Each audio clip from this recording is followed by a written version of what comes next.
de fausses nouvelles gis nañ aussi itam ci benn propos boo xamante ne ci compte Abdou Nguer Seul lañ ci defoon. xam nga tey le cas de diffusion de fausses nouvelles li ci président Lamine Gueye wax. par rapport ak ce que la justice a dit Sénégalais yëpp lire nañ ko déglu nañ ko gis nañ ko. émission la woon bu mu doon def kii nu mu tuddee Source A TV. Source A TV. avec Omar Ndiaye et Fatima Coulibaly. ñoom moom lañ téye woon ak ñaari journalistes. deux journalistes et un chroniqueur. sur un débat ci benn plateau bu ñu doon animé. et la preuve vidéo débat bi ñu ngi koy partagé partout sur les réseaux sociaux ñëpp xam nañ li nga xam ne wax nañ ko fa waxuñu fa loo xam ne c'est pas grave. bon dem nañ ba si biir déglu nañ leen ñoom ñëpp mais après ils ont libéré les deux journalistes. ñu téye fa Abdou Nguer te ñoom ñoo bokkoon même émission bu ñu doon defandoo bokkandoo woon même débat. D'ailleurs je salue aussi la franchise du journaliste. oui Omar Ndiaye c'est un excellent Omar Ndiaye il a vraiment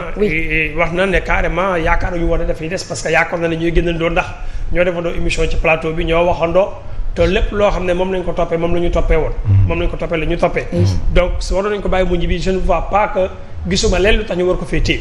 parce que deful lu tax ñu war ko fay téye donc loolu leer na. son avocat l'a rappelé encore une fois de plus. et par rapport au faux compte aussi. leeroon na tamit compte bi yaa ko moom mu ne moom moo ko ñu détecté ki ko moom jëlee ko ci sànni ko donc bàyyi ko mu ñibbi moo waroon mais nag comme que je crois que day wuyu ji je crois su ma lañ ko war a defee rek donc procureur la war a wuyu ji on va écouter le procureur demain incha allahu rabbi di ñaan yàlla suñu borom. procureur bi tamit ak képp ku koy àtte xam ne suñu borom. bàyyiwu fi kenn ñun ñëpp si bàmmeel lañ jëm yaa ko wax léegi. kullu nafsin zaa'iqatul mawt ku àtte fii dañ la àtte fële. donc lu waaye di def da nga ko def te suñu borom kese tax te bañ ko defee teyu bakkan si biir wax léegi dafa am loo wax soxna Fatima da nga ne zéro tolérance. baatu zéro tolérance boobu tey je crois que nekk na baat boo xam ne peut-être ñu bëri gisuñu si yërmande bu ci am boo jiitee suñu borom li mu lay njëkk a digal mooy yërmande nekk si yow. Jean-Luc Mélenchon dafa toog ne moom moo dem assemblée nationale bu Paris France xeexa fa góor jigéen ñi ba mariage góor ak góor sëy ba dagan góor ak góor di sëy nee na man Jean-Luc Mélenchon maa ko xeex France ba góor ak góor di sëy muy góor jigéen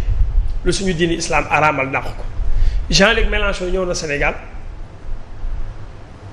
bi mu ñëwee Sénégal le premier ministre Ousmane Sonko jël na kàddu ne ko Sénégal dañuy tolérer homosexualité waaw ku dem ma mën a tolérer góor ak góor di sëy wala fu ñuy tolérer góor jigéen ci ab dëkk war faa mën a tolérer ay chroniqueur ak ay journalistes sénégalais yu joxe seen xalaat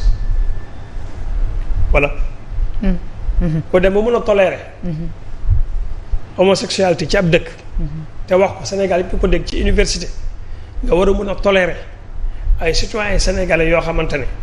fii la ñuy yeewoo seen ñaq ak seen alal ak seen wërsëg. ci ngay fajee say soxla ndax c'est l'argent du contribuable sénégalais à travers nos impôts moom mooy doxal gouvernement bi ak seen i privilèges soo demee ba nangul ab tubaab boo xam ne français la weex tàll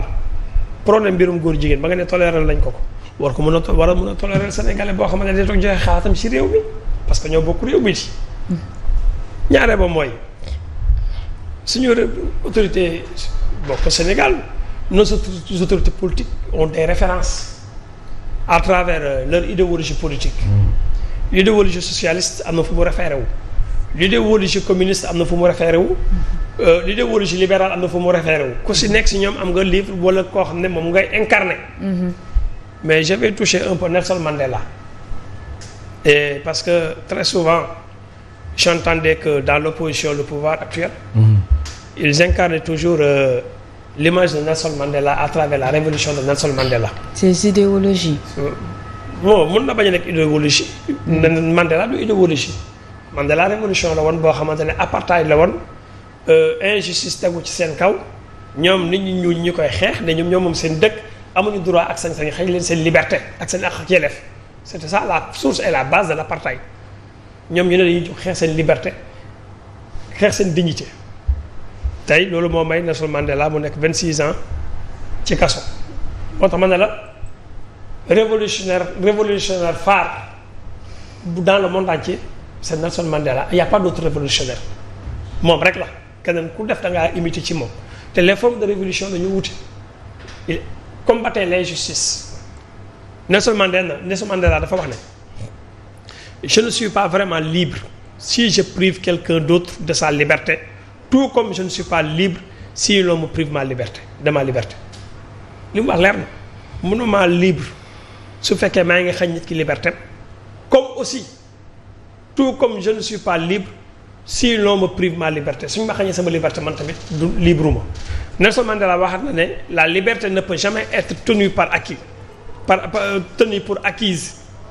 Chaque génération doit la sauvegarder et la prolonger. Liberté nee na génération bu ñëw da nga war a fexe ba nit ku nekk liberté am ak yellefam mu koy am saa su ne. kon génération bu ne war ngaa xeex pour ku ne di am liberté. mu tegaat ci ne la liberté ne peut jamais être tenue non fii mu ne priver les gens de leurs droits fondamentaux revient à contester leur humanité même. dem na ba ne nit ki boo dee ba xañ ko ay droit wam yi nga xam ne moom mooy li ko war te mu moom ko dem na ba bokk ci li nga xam ne mooy contester li nga xam ne moo jëm ci wàllu humanité am. mooy ci wàllu dignité am. nitéem tey ces 3 citations de Nelson Mandela bi ma ci gën a amal solo mooy je ne suis pas vraiment libre si je prive quelqu'un d'autre de sa liberté tout comme je ne suis pas libre si l'on me prive de ma liberté. Et je crois que tey le président de la République Bassirou Diomaye Diakhar Faye a été privé de sa liberté biñ ko libéré la dem palais. Le premier ministre Ousmane Sonko a été privé de sa liberté biñ ko libéré la dem primature nekk premier ministre du Sénégal. Le président de l'Assemblée nationale a été privé de sa liberté ba ñu takkal ko bracelet électronique biñ ko libéré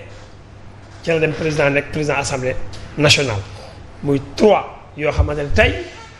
ils sont l'incarnation de l'injustice et il devait être l'incarnation de la liberté des hommes tey ku am naqaru liberté bu ñu la xaj si ñoom nga war a joytu ñoom dañu waroon nekk les syndicats de l'injustice dañu waroon nekk les syndicats des doléances la lamentation de ceux qui n'ont pas de liberté. Ousmane Sonko tey taxawaay boobu la waroon nekk ci Sénégalais yi Bassirou Diomaye Diakhar Faye moom la war a nekk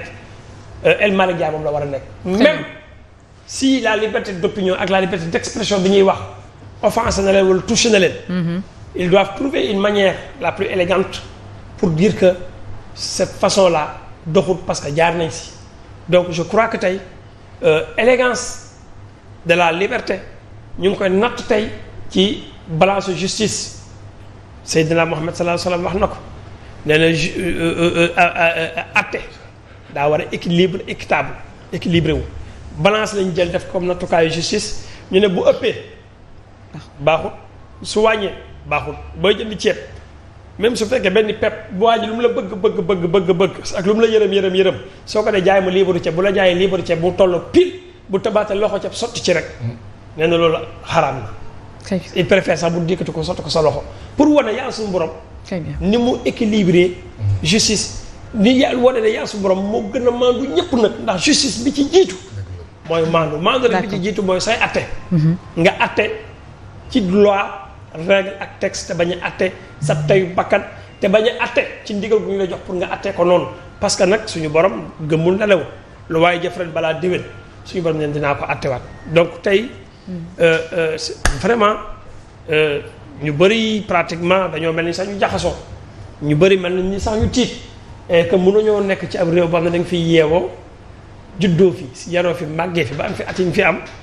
après nga dem ba bëgg a nekk benn prisonnier ci si biir dëkk parce que la nga da nga dem ba benn instant bi dañoo restreindre ses droits et on dirait que maintenant on commence à restreindre la liberté des gens et restreindre la liberté des gens n'est rien d'autre que la démonstration de la recul de la démocratie mais daal encore une fois de plus le président Bassirou Diomaye Diakhar Faye le premier ministre Ousmane Sonko le président de l'Assemblée nationale El Malick Ndiaye ñoom ñoo war a nekk la mur de lamentation de ceux ñi nga xam ne ñooy kaas seen i droit ak ñi nga xam ne seen i injustice dañ koy teg seen i kaw ci ñoom lañu war a lamenté woo parce que ils ont vécu ça dañ koo dund suñu borom wala leen ci dooleem wala leen ci bàttinam wala leen ci maqaamam kon aussi dañ dawal yërmande xam ne ñoom lañ yàlla suñu borom ñu jàppoon askan wi yëpp askan wi bu ñu amee loolu naqari ci ñoom lañ jëm suñu amee loolu leen neex si ñoom lañ jëm askan wi bu ñuy ŋàññi ñoom la ñuy ŋàññi parce que ñoom lañ dénk yàlla la ko def noonu mais daal encore une fois de plus nañu bàyyiwaat xel ne suñu borom maywul daa dénkaane te dénkaane goo gis daa am ab boo xam ne su jotee rek suñu borom da koy récupérer. am na solo c'est important ci wàllu woowu nga xamante ne foofu la ki la di Ibrahima Pouye daal di daanale jëm ci wàllub ba tey li ñeel justice bi parce que également président gégg nañ ki nga xamante ne même moo di analyste politique yëkkati ay kaddu jëmale ko ci justice bi ndax moom dafa jàpp ne la justice ne doit pas être rendue de manière populiste su fekkee ne def nañ ko rek mën naa indi ay jafe-jafe loolu daf ñuy permettre ñu dugg ci beneen point ci wàllub justice bi ñeel wàllub les convocations yi nga xamante ne muy ku nañu ko ñeel Covid 19 bi gis nañ bu baax a baax ni nga xamante ne accéléré nañ la cadence bien même parce que tey ci 6 ñoo xamante ne ci ministère de la santé la ñu bokk ci directeur de la prévention ñu ngi koy woolu di ko déglu foofee nga xam ne moo di ca dikk li ko jiitu aussi itam une bonne dizaine ñu ngi woon en garde à vue président Lamine Gueye. waaw Fatima justice moom defe naa ne amul occasion amul particularité amul la justice doit rester la justice ñun ñëpp on doit être tous les gens doivent être égaux devant la justice loolu moo tax muy nekk justice que nga nekk ci gouvernement bi wala ngay dawal saret que nga am xaalis wala yoroo tous que nga wér wala nga feebar justice du xool ci yooyu wala boog warul xool ci yooyu